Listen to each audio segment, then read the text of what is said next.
Okay, good morning everyone. और आज हम एक नया चैप्टर शुरू करने जा रहे हैं इंडस्ट्रियल इंजीनियरिंग में, जिसका नाम है स्टोर्स मैनेजमेंट। इसमें हम पढ़ेंगे डिफरेंट टाइप्स ऑफ स्टोर्स के बारे में। स्टोर्स क्या होता है, स्टोर का कॉन्सेप्ट क्या है, इंडस्ट्री में स्टोर का कॉन्सेप्ट क्या है, और रिटेल मार्केट में या डेली आप अपने नियर बाय किस किस तरह के स्टोर्स ऑब्जर्व करते हैं, उनमें क्या लेआउट प्लानिंग होती है, उन सब के बारे में स्टडी करेंगे। इसमें ले और किस तरह के कार्ड्स, इन्वेंट्री क्या होती है, इन्वेंट्री कंट्रोल क्या होता है, बिन कार्ड्स क्या होता है, इन सब के बारे में हम पढ़ेंगे। ठीक है, ओके। सबसे पहले ये जानते हैं कि व्हाट इज स्टोर। स्टोर क्या चीज है, स्टोर वर्ड का मीनिंग क्या है, सबसे पहले ये जानना यहाँ पर बहुत जरूरी है। बिल्डिंग और room where things are sold. एक बिल्डिंग या कोई रूम हम जिसको बोल सकते हैं जहां से चीजें बेची जाती हैं, या वो लार्ज बिल्डिंग जहां पर कोई चीज हम स्टॉक में रखते हैं उसके फ्यूचर यूज के लिए, उसको प्रिजर्व करने के लिए भी, स्टॉकिंग के लिए भी जो रूम या बिल्डिंग हम यूज करते हैं उसको भी स्टोर बोलते हैं। ए लार्ज अमाउंट और supply of something that is kept for future use. कोई बहुत ही बड़े पैमाने पर किसी चीज को फ्यूचर यूज के लिए रखना।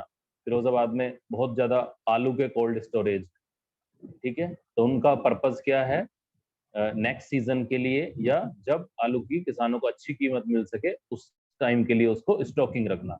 और उसको स्टॉकिंग रखने के लिए क्या जरूरी है कि वहां पर उसके लिए प्रॉपर एनवायरनमेंट क्रिएट किया जाए, उसको वहां पर प्रॉपर कूलिंग वगैरह, कूलिंग टावर्स के थ्रू एक ऐसा एनवायरनमेंट प्रोवाइड किया जाए जिससे कि वो खराब ना हो।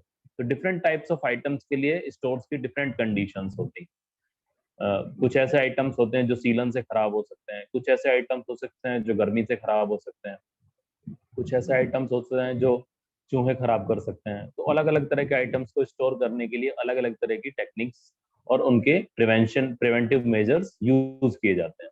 Okay, now what is store management. Store management क्या है, कैसे मैनेज करते हैं, इसका मेन ऑब्जेक्टिव क्या है, फंक्शंस क्या है, उसके बारे में थोड़ा सा स्टडी कर लेते हैं। Store management is concerned with ensuring that all the activities involved in store keeping and stock control are carried out efficiently and economically by the store personnel. Store management कहता है कि स्टोर कीपिंग या store management से related जितनी भी activities या stock control से related जितनी भी एक्टिविटीज हैं उनको एफिशिएंटली किया जाए और इकोनॉमिकली भी किया जाए। एफिशिएंटली सही तरह से, सही सामान सही जगह पर होना चाहिए। ठीक है, जैसे देखिए अपने कॉलेज में देखिए आप, डिपार्टमेंट्स बने हुए हैं ना अलग अलग। मैकेनिकल डिपार्टमेंट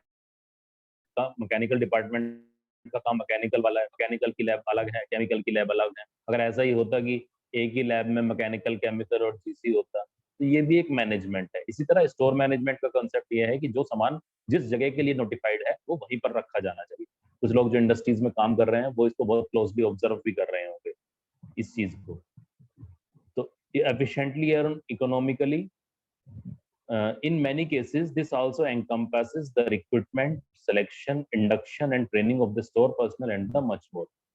बहुत सारे केसेस में स्टोर मैनेजमेंट का काम लोगों के रिक्रूटमेंट से सिलेक्शन, उनको ट्रेन करना, उनको गाइड करना कि कैसे स्टोर को मैनेज किया जाता है, ये भी इसके वर्क प्रोफाइल में आता है।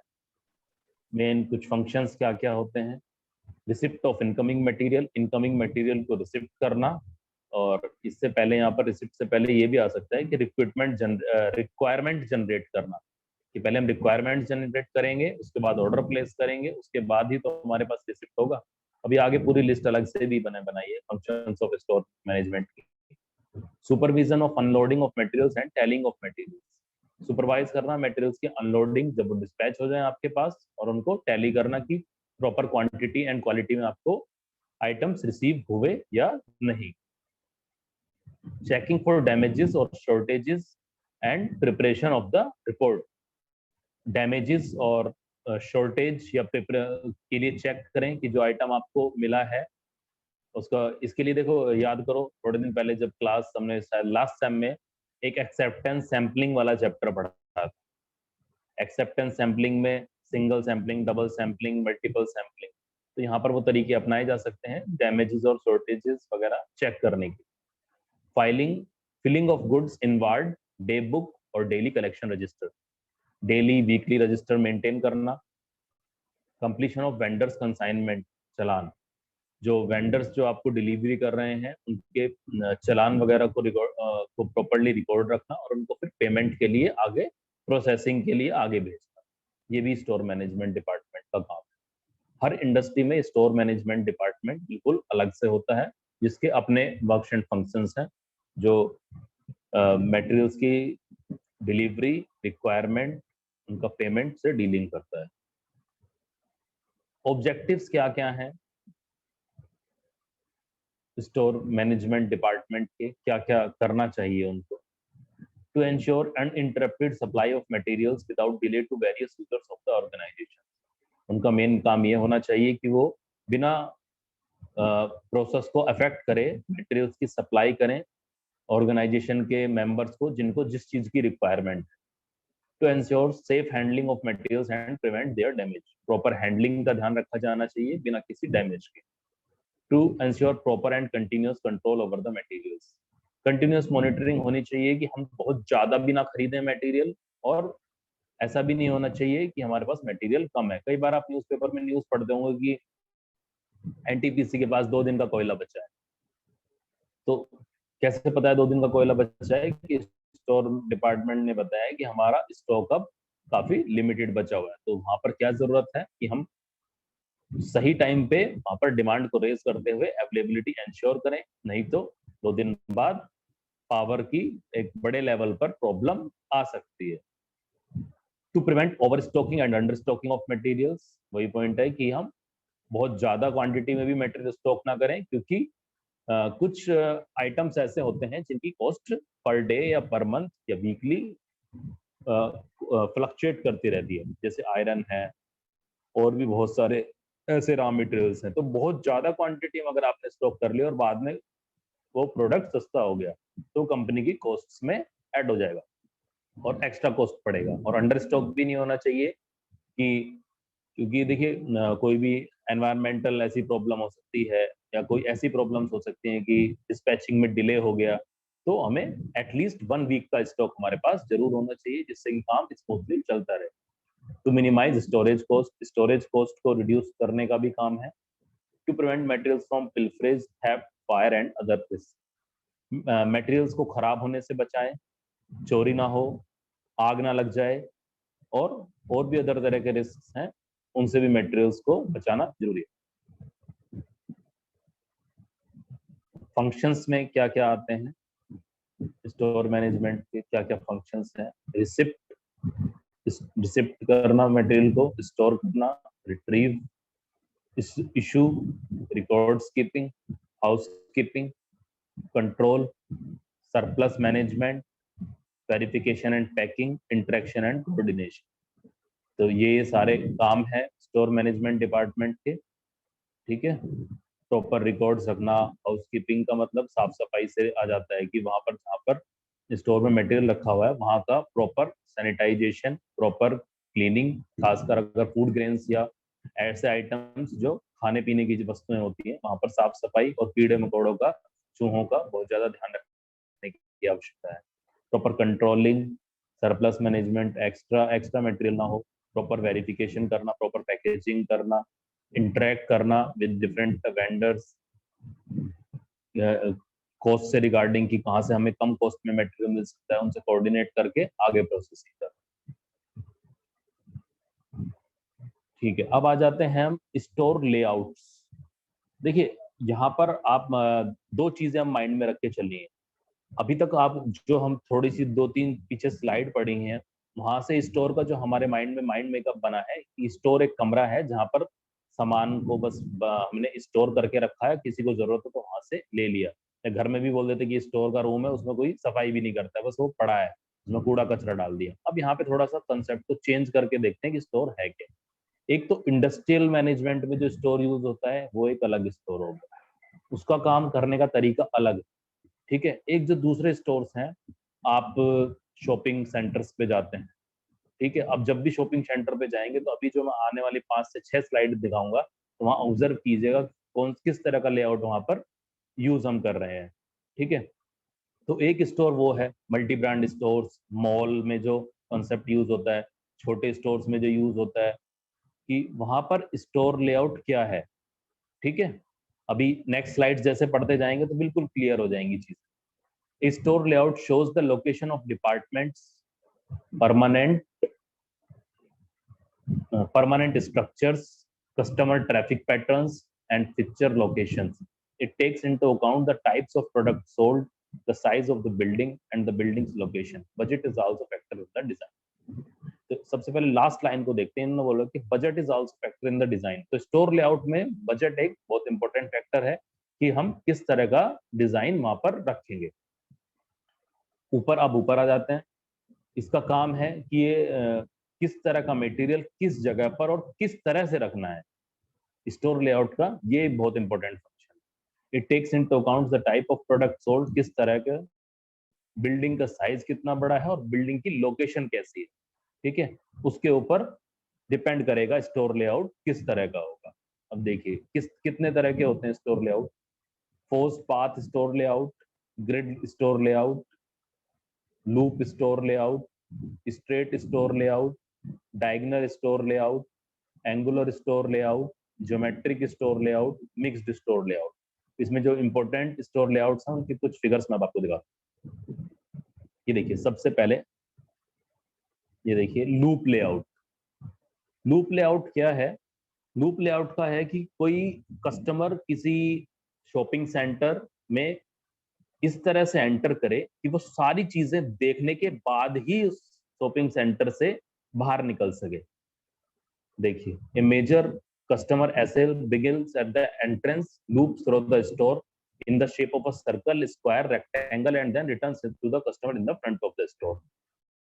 और ये जो लूप है, ये जो लूप रेक्टेंगल फॉर्म में भी हो सकता है, सर्कल भी हो सकता है, स्क्वायर भी हो सकता है। लेकिन लूप लेआउट का जो मेन पर्पस ये है कि कस्टमर एंटर करे और वो जितने भी डिपार्टमेंट्स हैं, जो जैसे अप्लायंसेस है, स्टेशनरी है, होम डेकोर आइटम है, toys, home electronics, sporting goods, different, तो वो हर आइटम को देखने के बाद ही बाहर चेकआउट कर पाए।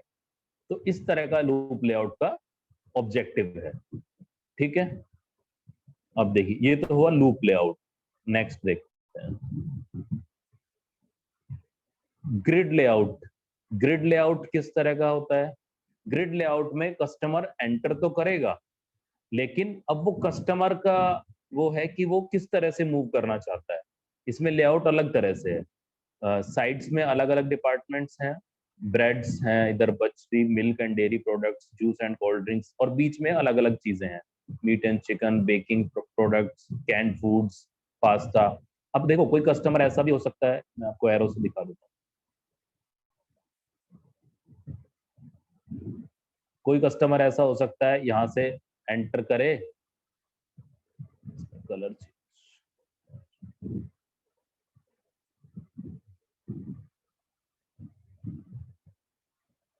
कोई कस्टमर यहाँ से एंटर करे, ठीक है,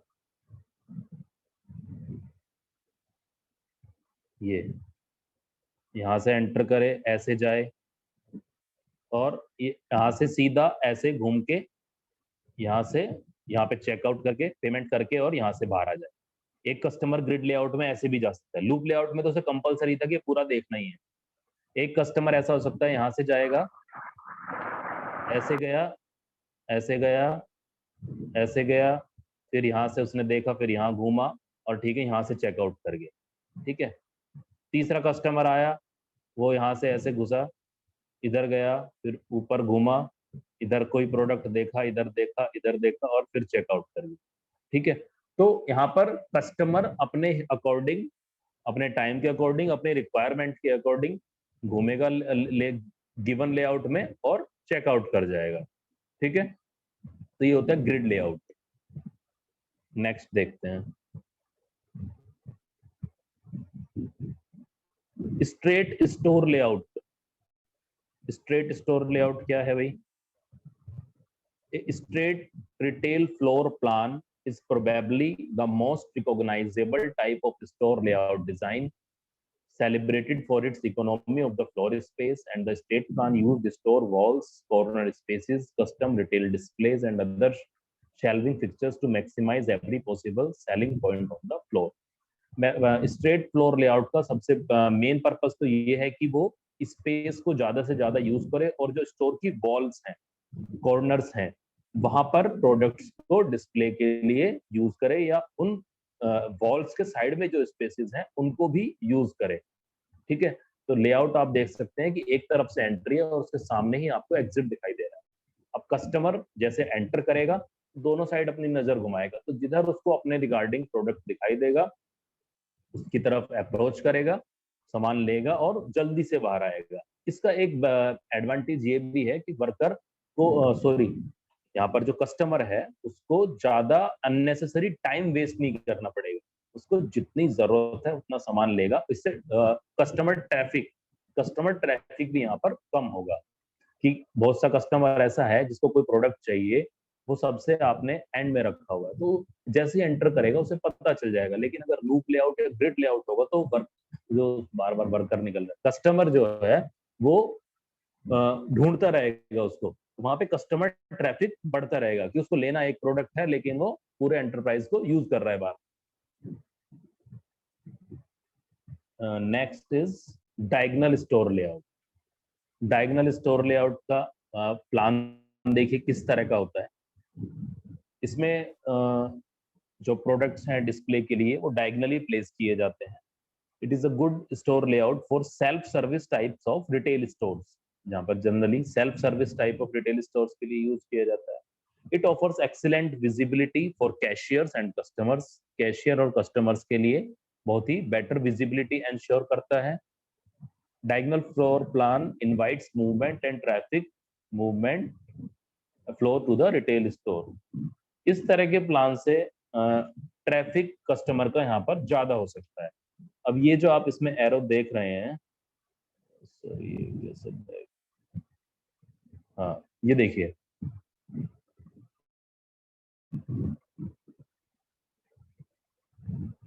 अब यहाँ से कस्टमर ऐसे आया, तो एक तो एरो इसमें दिखाई दे रहा है, ऐसे आके ऐसे जाके यहाँ पे ऐसे चीजों को देख के और ऐसे भी आउट हो सकता है। ठीक है, एक कस्टमर ऐसे आके इधर घूमेगा, यहाँ से जाएगा, ऐसे भी आउट हो सकता है। तो डायगोनल इसका नाम इसलिए है कि डायगोनली यहाँ पर जो डिस्प्ले के लिए आइटम्स हैं वो डायगोनली प्लेस किए गए हैं, और जो यहाँ पर मैनेजर है या जो मालिक है स्टोर का वो सब पे निगाह रख सकता है। इसका लेआउट इस तरह का कि कितने कस्टमर्स का ट्रैफिक क्या है, कैसे मूवमेंट हो रहा है, प्रोडक्ट्स किस तरह से डिस्प्ले किए। Okay,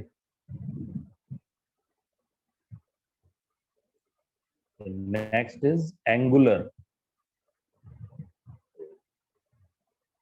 store layout. अब देखिए एंगुलर स्टोर लेआउट का क्या पर्पस है और कैसे इसको रखा जाता है। एंगुलर स्टोर लेआउट में डिफरेंट जो कस्टमर का मूवमेंट होगा वो डिफरेंट एंगल्स पे हो सकता है, स्ट्रेट हो सकता है, एकदम से कर्व हो सकता है। It's use a lot of curves and angles of picture or walls to create diversity, visual and sophisticated feeling. यहाँ पर मेन पर्पस है डाइवर्सिटी और एक सोफिस्टिकेटेड फीलिंग के लिए। Have less spaces for product to be displayed. यहाँ पे जहाँ पर प्रोडक्ट को डिस्प्ले करने के लिए कम स्पेसेस हों वहां पर इसको यूज किया जाता है। High and store jewellery store often use angular floor plan, जो बहुत ही एंटीक आइटम्स को सेल करने के लिए। जनरली ग्रोसरी स्टोर्स में ये लेआउट नहीं यूज किया जाता है, जनरली ज्वेलरी स्टोर्स या जो बहुत महंगे आइटम्स को सेल करते हैं वहां पर इस तरह का लेआउट यूज किया जाता है। Soft angles create better traffic flow throughout the whole retail. Soft angles यहाँ पर है क्योंकि एकदम परफेक्ट कर्व एकदम से चेंज नहीं हो रहा है, एंगल सॉफ्ट मूवमेंट है अलोंग डिफरेंट एंगल्स, तो उसकी वजह से ट्रैफिक फ्लो कस्टमर्स का यहाँ पर बेटर रहता है। अब यहाँ पर कस्टमर फ्लो आप इस डायग्राम से देख सकते हैं किस तरह से हो सकता है एंगुलर स्टोर लेआउट में। Next is geometric store layout. Geometric store layout का क्या फंक्शन है भाई और कहाँ पर यूज होता है? It is generally suitable for fashion, clothing and apparel store. जब फैशन स्टोर वगैरह होते हैं वहां पर इसका यूज होता है ज्योमेट्रिक फ्लोर प्लान का। It use racks and pictures to create interesting space. Racks और पिक्चर्स को यूज करते हैं स्पेस को इंटरेस्टिंग बनाने के लिए, क्योंकि जनरली जब आप कपड़े खरीदने जाएंगे तो वहां पर जितना अच्छा वो आपको सेलर शो करेगा शॉपकीपर, उतनी ज्यादा आपकी डिजायर होगी उसको खरीदने के लिए। Mostly this kind of floor plan creates unique feel and design. एक यूनिक फील और डिजाइन जनरेट करते हैं कस्टमर के माइंड में। Store that sells trendy products should consider geometric plan. वो स्टोर जो ट्रेंडी प्रोडक्ट्स को सेल करते हैं, ट्रेंड आप लोग सभी जानते हैं, ये बोलते हैं ना कि अब एकदम कि अब ये इसका फैशन आ गया, अब इसका फैशन आ गया। स्पोर्ट्स आइटम्स हो गए, ड्रेसेस हो गई, डिजाइनर ड्रेसेस हो गई, उन सब के लिए इस तरह का ज्योमेट्रिक स्टोर लेआउट यूज किया जाता है। आप लेआउट में देख सकते हैं कस्टमर का फ्लो किस तरह से हो सकता है। Okay, next is mixed store layout. Mix store layout किस तरह का होता है और कहाँ पर यूज होता है? The mixed floor plan incorporates the straight, diagonal, angular floor plans to create the most functional store design. Functionality, efficiency को ज्यादा से ज्यादा इंप्रूव करने के लिए मिक्स फ्लोर प्लान्स को भी यूज किया जा सकता है। यहाँ पर लेआउट हमारा स्ट्रेट, डायगोनल, एंगुलर का मिक्सअप हो सकता है। The layout moves traffic towards the walls and back of the store. यहाँ पर जो कस्टमर का मूवमेंट है, इसका लेआउट इस तरह से होता है कि कस्टमर मतलब वॉल्स पे और कुछ मिडल में डिस्प्ले के लिए प्रोडक्ट्स रखे जाते हैं और उसके अकॉर्डिंग कस्टमर का फ्लो होता है।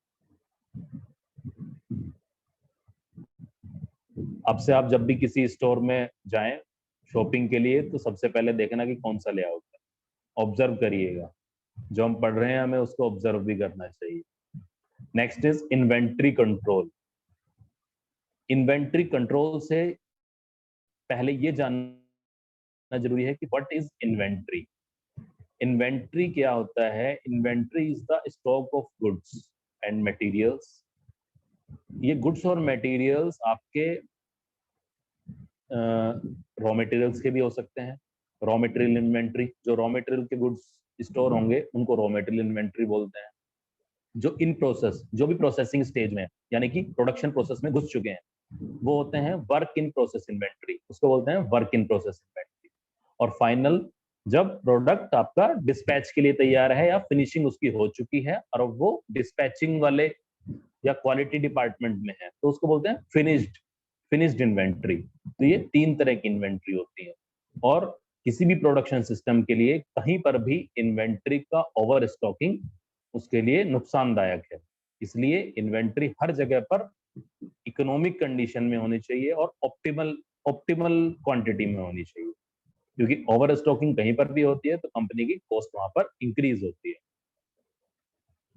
ठीक है, अब बात करते हैं what is inventory control.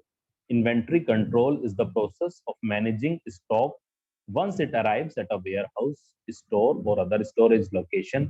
It is solely concerned with the regulating what is already present and involves planning for sales and stock outs, optimizing inventory for maximum benefit and preventing the pile up of dead stock. अभी जो मैंने पूरी line बोली थी उसी को पूरा सा लिखा हुआ है। इसका प्रोसेस, इन्वेंट्री कंट्रोल का मेन पर्पस है कि स्टॉक को मैनेज करे जब वो वेयर हाउस में, स्टोर में या अदर किसी स्टोरेज लोकेशन पे आए। उसको, उसका कंसर्न है कि उसको रेगुलेट करे, जो मटेरियल्स हमारे पास प्रेजेंट है, प्लान करे जो हमें खरीदना है और जो हमें सेल करना है उसकी भी प्लानिंग की जाए। इन्वेंट्री कंट्रोल के ये सभी काम है। ऑप्टिमाइज करे, ऑप्टिमाइज, अभी मैंने ऑप्टिमल वर्ड बोला था। ऑप्टिमल का मतलब यही है कि कहीं पर भी ओवर स्टॉकिंग नहीं होनी चाहिए और हमारे रिसोर्सेज का प्रॉपर यूज होना चाहिए for the benefit and preventing pile up. Pile up means stocking होता जाना बहुत ज्यादा, और या तो हमारा प्रोडक्ट, हम या तो मैन्युफैक्चरिंग नहीं कर रहे हैं या हमने जो प्रोडक्ट बना दिया है उसको सेलिंग नहीं कर रहे हैं। There are 4 main types of inventory. ये अभी बताया मैंने कि रॉ मटेरियल इन्वेंट्री होती है, work in process, finished goods and material MRO. MRO क्या है, चलो बताऊंगा मैं। एमआरओ ये कोई टर्म है। देखिए, इन्वेंट्री कंट्रोल क्या क्या फंक्शंस हैं। Focuses on location, storage, recording and accounting of inventories. ये इसका लोकेशन का, स्टोरेज का, रिकॉर्डिंग का भी काम है। Helps to supply the inventory to different departments और यूनिट्स। इन्वेंट्री को डिफरेंट डिपार्टमेंट्स को सप्लाई करना समय से। Then keeps a record of inventory issue to the concern department. Record रखना, keeps a record of the inventory issue to concern department, कि किसको हमने कितना मटेरियल यूज के लिए दिया है। Provides prompt and proper service to all concerned departments और यूनिट्स। कंसर्न डिपार्टमेंट्स और यूनिट्स को टाइमली सर्विस प्रोवाइड करना इन्वेंट्री के रिगार्डिंग, और उनको टाइमली अवेलेबिलिटी प्रोवाइड कराना।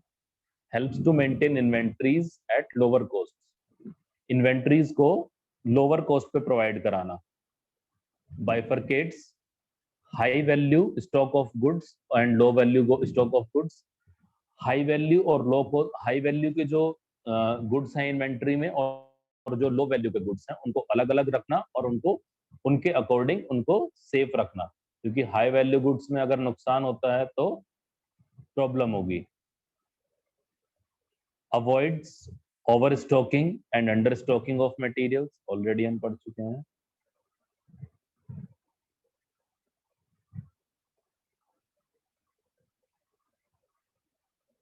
नेक्स्ट,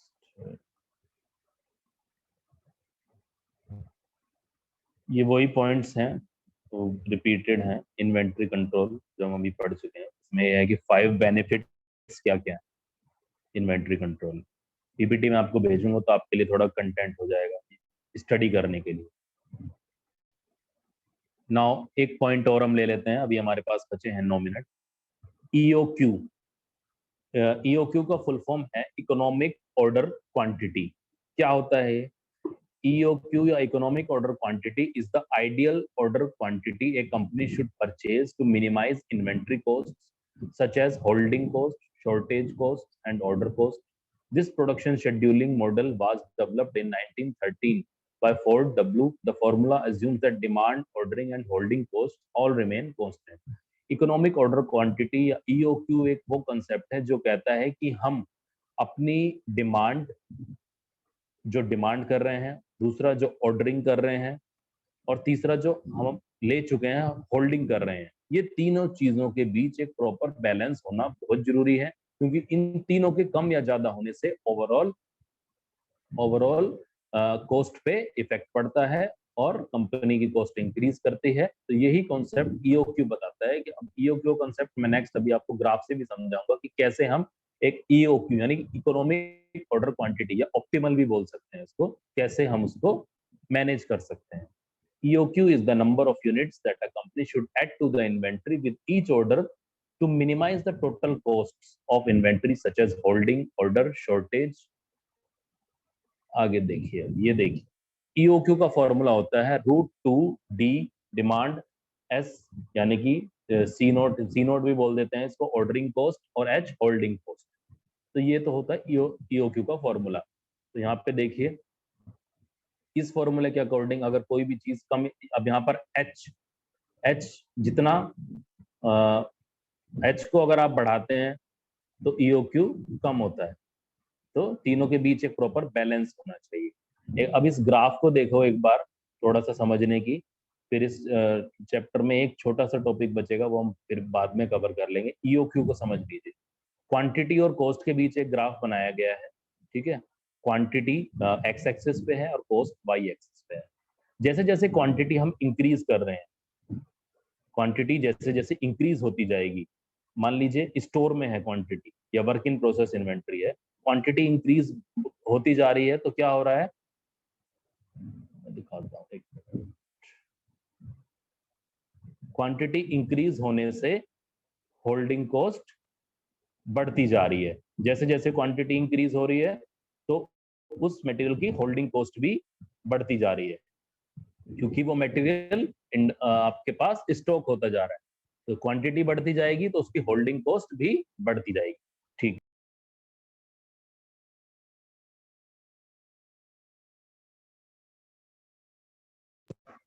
ऑर्डरिंग कॉस्ट में क्या हो रहा है कि जैसे जैसे क्वांटिटी बढ़ रही है, कि जैसे जैसे क्वांटिटी बढ़ रही है तो कॉस्ट कम होती जाएगी। यानी कि आप जितना ज्यादा ऑर्डर करेंगे, जितना ज्यादा ऑर्डर करेंगे या मतलब एक ऑप्टिमल अमाउंट में ऑर्डर करेंगे, यानी कि हम अब कोई एक प्रोडक्ट खरीदते हैं तो उसकी कॉस्ट अलग तरह से होती है, आप 100 प्रोडक्ट खरीदते हैं तो उसकी कॉस्ट आपको और कम मिल सकती है। तो क्वांटिटी बढ़ाने से और जो कॉस्ट है प्रोडक्ट की वो कम होती जाती है। ठीक है, लेकिन अब एक पॉइंट ऐसा आता है जब यहाँ पे ये दोनों एक दूसरे को इंटरसेक्ट करते हैं, तो यही पॉइंट को बोला जाता है EOQ। ये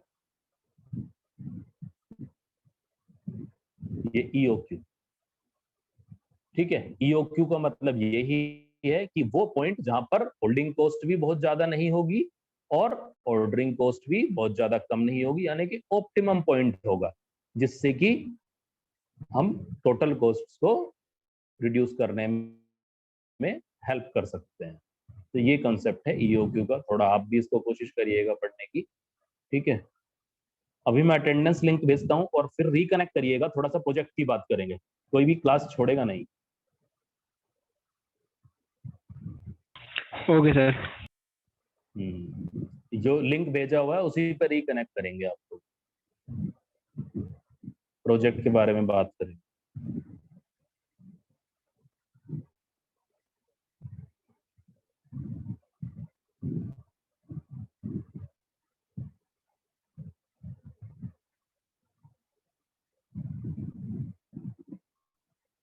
और जो लोग छोड़ के भाग जाएंगे उनकी मैं एब्सेंट लगा दूँ। लिंक आ गया है अटेंडेंस के लिए। आज तो कमाल कर दिया आप लोगों ने, आज 36 स्टूडेंट्स। चलिए बड़ा अच्छा है, पर अब पूरा सेमेस्टर निकाल दिया। कोई नहीं, अभी तो काफी कुछ चीजें हैं जो डिस्कस करनी है, समझनी है। हमारे पास टाइम बचेगा तो कुछ टॉपिक्स को हम आपको हेल्प के लिए और भी करा देंगे। ये जो लिंक भेजा है इस पे आप क्लिक करके अपनी अटेंडेंस मार्क करिए। ठीक है, और चलिए अटेंडेंस तो आप मार्क करते रहेंगे। प्रोजेक्ट के बारे में मैं बताना शुरू करता हूँ। अगर मीटिंग खत्म हो जाती है आप रिकनेक्ट करिएगा, मैं भी रिकनेक्ट कर लूंगा, मीटिंग दोबारा स्टार्ट होगी। आवाज तो आ रही है? Yes sir. ठीक है, देखिए सबसे पहले आप प्रोजेक्ट के टॉपिक्स किस तरह से भेजेंगे। गूगल क्लासरूम पे मैं कोई एक वो जनरेट कर देता हूँ कि प्रोजेक्ट टॉपिक्स, उसके नीचे आप अपने अटैच करते जाइए, टॉपिक्स अटैच करते जाइए। फिर 10 जुलाई, मैं अभी बता रहा हूँ, उसके लिए कोई नोटिस या मैसेज वो मैं टाइम मिलेगा डाल दूंगा, लेकिन 10 जुलाई तक मेरे को आपकी हार्ड कॉपी और सॉफ्ट कॉपी फाइल कॉलेज में चाहिए। सॉफ्ट कॉपी तो आप आसानी से भेज ही देंगे, लेकिन हार्ड कॉपी मेरे को बाय पोस्ट, बाय फिजिकली आप आ सकते हैं, नियर बाय हैं तो आप भेज दीजिए। अभी गूगल क्लासरूम पे मैंने ये भेजा था, क्या किस किस तरह के टॉपिक्स हो सकते हैं। मैकेनिकल इंजीनियरिंग के एडवांस टेक्नोलॉजी से रिलेटेड हो सकते हैं, मेंटेनेंस से रिलेटेड हो सकते हैं, कोई भी और भी जितने भी बहुत सारे टॉपिक्स ऑटोमोबाइल से रिलेटेड हो सकते हैं, कोई भी नई टेक्नोलॉजी की स्टडी के बारे में रिलेटेड हो सकते हैं। और उन पे इंडिविजुअल टॉपिक होगा, आपको अकेले ही उस पर काम करना है। प्रोजेक्ट फाइल जो होगी वो प्रॉपर फॉर्मेट में होनी चाहिए। वर्ड में आप खुद बनाएंगे, कट कॉपी पेस्ट करेंगे, फॉन्ट डिफरेंट होगा, मैं समझ जाऊंगा आपने सब कट कॉपी पेस्ट करके सब बना डाला है। और जो हार्ड बाइंडिंग में प्रोजेक्ट फाइल रिपोर्ट सबमिट करेगा, 10 मार्क्स उसको, अभी मैं बोल रहा हूँ ऑन रिकॉर्ड, बोनस के होंगे।